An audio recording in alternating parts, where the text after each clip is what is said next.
Good enough. What is up, Rad Potential YouTube, and welcome to today's video. More of a radformational video with a vlog style start, so feel free to fast forward through the little hyperlapse of me moving stuff around and me updating you to what's going on. So, what do we got? Well, those of you who don't know, if you live in like a house with land and whatever, you gotta mow your grass. So this is my mower. It's pretty sweet. Anyways, the last time that I mowed the grass with this, I mowed through like the hayfield and smoked my belt. As you can see, this is supposed to be like a belt. Anyways, it's ruined. So basically what was happening, I'd get into the thick of the stuff and my belt, the deck drive belt would slip so it wouldn't cut the grass, right? So I got a new one. So real quick, before we start on the car, I gotta fix my belt, put this mower outside because that's where it sits. And then we're going to move the white car in here. And this video is going to be awesome because this is going to be, like everybody probably has had issues with this. Your fuel gauge not working, your oil pressure gauge not working, and your temperature gauge not working. And I'm going to show you guys how to test them to prove that everything in the dash works. And then from there you can troubleshoot your system as you see fit. So let's go ahead. I'm going to fix this. I'm going to move that in here. It's going to be great.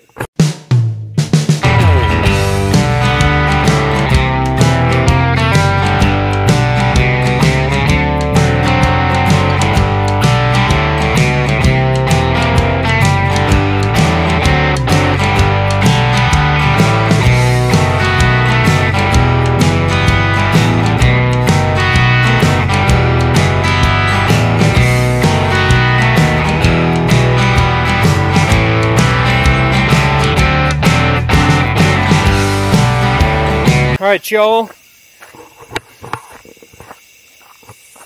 RX7, 1984, rebuilt engine.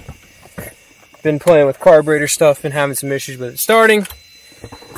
One pump.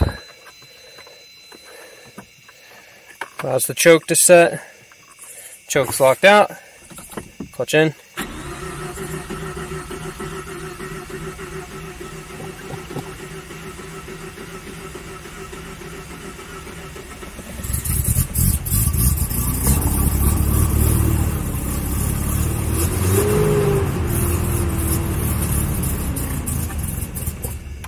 What the heck? Literally drove this car right here, perfectly fine, and turned it off. Go to try to start it, and it dies and sounds like it's running on one rotor. Timing's still locked, that's still plugged in, that's still plugged in. Battery seems good. All the spark plug wires are good. It's not hot. We're getting fuel to the bowl. There. I guess the ultimate question would be, is it getting fuel in here? Come on. I've about had it with this damn car. I'm over. I mean, doesn't look like it's leaking anything, which would be my guess. Seems like everything's still hooked up. I mean, it was running fine when I legit parked it here. Take 14. There's no choke right here.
this thing dies.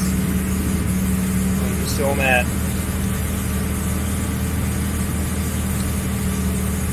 Hoping to deliver it this weekend. Give it back to the guy because I had it running good. It's been starting good. And firing up. I don't know why it just didn't. I mean, listen to it purr right now. It's got to have a bad connection in one of the coils or something that's making it do that. It should never do that. It should just fire right up. So, the ultimate check. We're going to go ahead and look right now. We're not dripping anything out of the secondary venturis. Not dripping anything. Oh, it's dripping a little bit out of the primary venturis. Oh, stay alive, come on.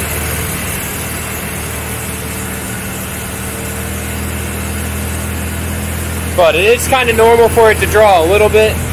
So my carburetor friends have told me. Or my Nikki carburetor friends have told me. But this is going to be the very last car that I ever work on with the Nikki carburetor. And I'm sure there's some of you guys that can feel my frustration. It's just like, it should be simple. This carburetor is designed to run this engine. It should work perfectly. But I don't know why I'm not a super expert on it. And I don't ever plan to be. I will learn everything about this chassis, and we'll do aftermarket stuff for all the rest. But, chilling and idling good right now. Alright guys, so, car's in the garage. No chance.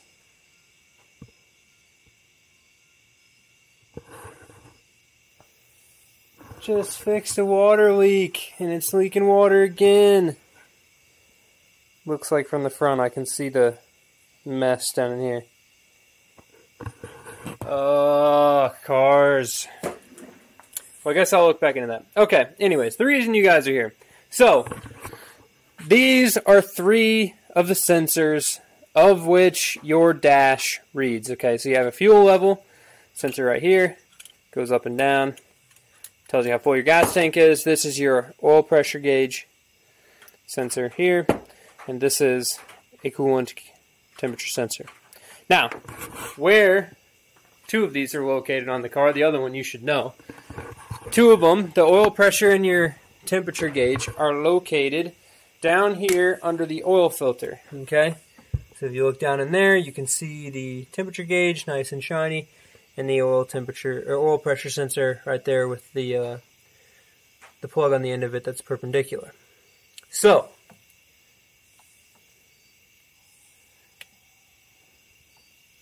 sorry, looking for a water leak. Okay, your fuel sender is back here. Now, I've already pulled the wire off of it. You can kind of see it up in there. Not really, but it's behind this panel. You can get to it pretty easy. You do not have to drop the tank to swap out your fuel gauge sender. It's not that bad. So, how do gauges work? Okay, so each one of those sensors reads a resistance to ground. And what that means is, as they change, so it's like a potentiometer. So as they change through their cycle, so imagine like heating copper up, it's going to change in length or whatever, so that's going to make a different resistance. Oil pressure, it's going to push back and forth, right? The pressure, so it's going to change resistance and whatever it's pushing on. Fuel level sensor, basically it just like sweeps across a bunch of different places on this thing. So you've got like a thing like this with a bunch of different spots on it, okay, as it goes up. And the arm just touches each one of those spots, and as it goes up, it changes resistance. Okay, anyway, so they read resistance to ground. So, in order to test to make sure one of these gauges functions properly, you're simply going to need a jumper wire. Okay? A jumper wire, make sure your car's turned on, etc. So, first things first, track down all your wires. I know from doing this, I'm going to need a small screwdriver to probe one of the plugs, which I had like a really awesome one. This will do. So, small screwdriver. We're going to go ahead and do the one in the back first. Letty's got something she's playing with. That's my dog, Letty, like Fast and the Furious Letty. Okay, so on your sensor here, and actually, before we do that, I'll show you how this works on this so you can see. Okay, so on the top of here, you have this plug. If you pay close attention to what each wire is doing, each probe on here, so each pin, you'll be able to see what's going on. So you got the top of the T, usually here, the flat one, is ground. You can see it's going right here, touching the base of that. Boom. The flat blade on the top of this T is coming in here, going across that, going down to this rivet, coming through, and it's grounding itself to the fuel to not have a spark. Okay? The bottom of this right here is disappearing into the center. It's actually going through this rivet here in the middle and going into your sensor. So basically on this plug we need the right pin as we were looking at it from the back. Okay, remember that. So the top, the right one, and that plugs in, looking at it from the back. So, right here, okay, you remember, this is plugging in away from you, and when it plugs in away from you, we need the right pin. So when we're looking at it from the front, it's the left. So basically, what you're going to do is you're going to take your screwdriver, you're going to jam it in that sensor wire hole, okay? Then you're going to take your alligator clip it to the screwdriver. So now the alligator clip is essentially clipped to the to that pin in there. Okay, now we're going to go inside the car. Leave this where you can reach it. It really doesn't matter, but leave it to where you can reach it. You're going to come into the car. Typically, your door latch is a really good ground. So we'll remember that. We're going to turn the key on. I'll turn the dash lights on. Okay, so you can see right now the fuel gauge not reading anything. As soon as I take this, oh, come on. Clip it to ground. Oh, come on. Clip and stay. You're going to see the fuel gauge is starting to go up. Would you just look at that? So, fuel gauge will go all the way to full. Make sure the gauge is right. The full sweep works. Then we're going to unplug it, and you'll see it go back down. Okay, so what that does, verified, the fuel gauge in the car works. And if you're really techie and sciencey, if you put two screwdrivers in here, put one into the ground wire and put this one into the sensor wire, you can just ground it straight into the plug, go turn your key on, make sure it works. And that verifies that your ground works as well. Okay, moving to the next gauge. We're going to go ahead. Oh, man. My alligator clip came loose. Look at this. Alright, so we're good there. So, down in here, I'm just going to reach down in here and unplug it. It's just a little perpendicular wire. You take your oil pressure sensor wire, same deal. You're going to take your alligator clip. We're going to hook it up to that wire, into that sensor. You should just be able to grab it. And it'll go, oh, man, I need my flashlight. And my headlight. Set this guy here. Okay.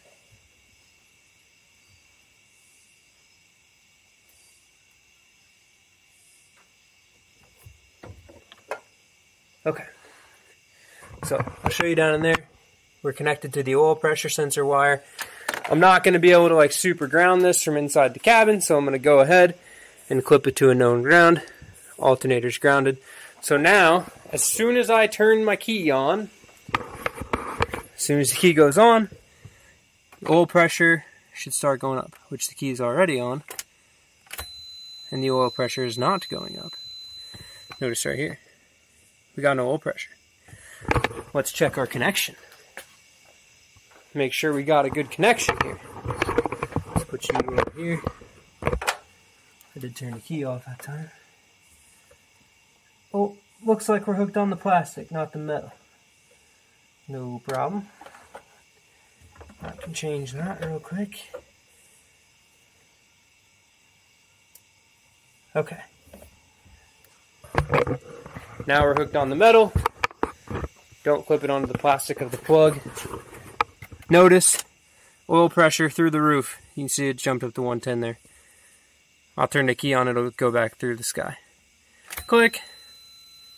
Bam, all the way up. Okay, so the coolant gauge you can see is still reading temperature because we did just run this car. So I'm going to go ahead, put it on the temperature gauge, we'll repeat the process. I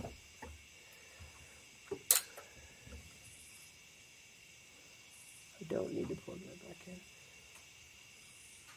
Ow, son of a bitch. Hey guys, if you do this when your car's hot, don't expect to not get burnt. Fun fact. Okay. So, right here, same deal. Clip it into your, oh, not on the sensor. You need to go into the sensor.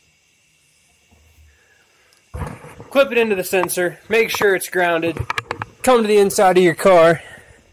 Temperature gauge is at 0. Turn the key on. Boom, diggity. Temperature gauge is climbing like a car with no radiator after a drift day. Click. Okay, so with that, you have now verified that all your gauges work. So, if you're still experiencing issues with your gauges not reading a proper readout, most likely you need to change one of these. Luckily, you can still buy this new. Pretty sure you can still buy this new. And I think you can buy these new, but they're pretty abundant if you just ask somebody for one. Most people have them laying around. A lot of broken rotary engines out there. So, I will say this. One thing to note about these two sensors here, the fuel gauge is probably the right sweep. We're testing this on a 1984. Some earlier first gens do not have oil pressure gauges. Okay? They all have a temperature gauge. Like my 1980 does not have an oil pressure gauge built into the dash. I had to add one. So, you won't be able to test your oil pressure gauge. However, the gauges function the same way. But the reason I mention this, the temperature gauge and its sensor may have a different sweep on a different year of car. For example, I have a Turbo 2 FC engine in my rotary truck. The temperature gauge, I just plugged it into the FC temperature gauge, or temperature sensor. So the truck is reading to an FC temperature sensor. The gauge reads way more towards hot than it does towards cold.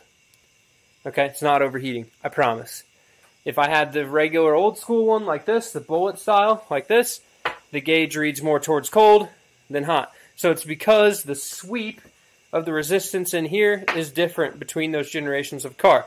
So keep that in mind when you're swapping engines and stuff in these, and if your temperature gauge is being weird or it reads higher than normal or higher than your buddies that has the same car and the same cooling, that could be the reason why it's different. So, there you go, in a nutshell, how to check all your gauges. Pop your wiring off your fuel system, pull your wiring up here, super easy. If you need to replace them, the temperature sensor is going to leak coolant if you pull this out and it's full of coolant. The oil pressure gauge, unless you were just running it, it probably won't leak anything.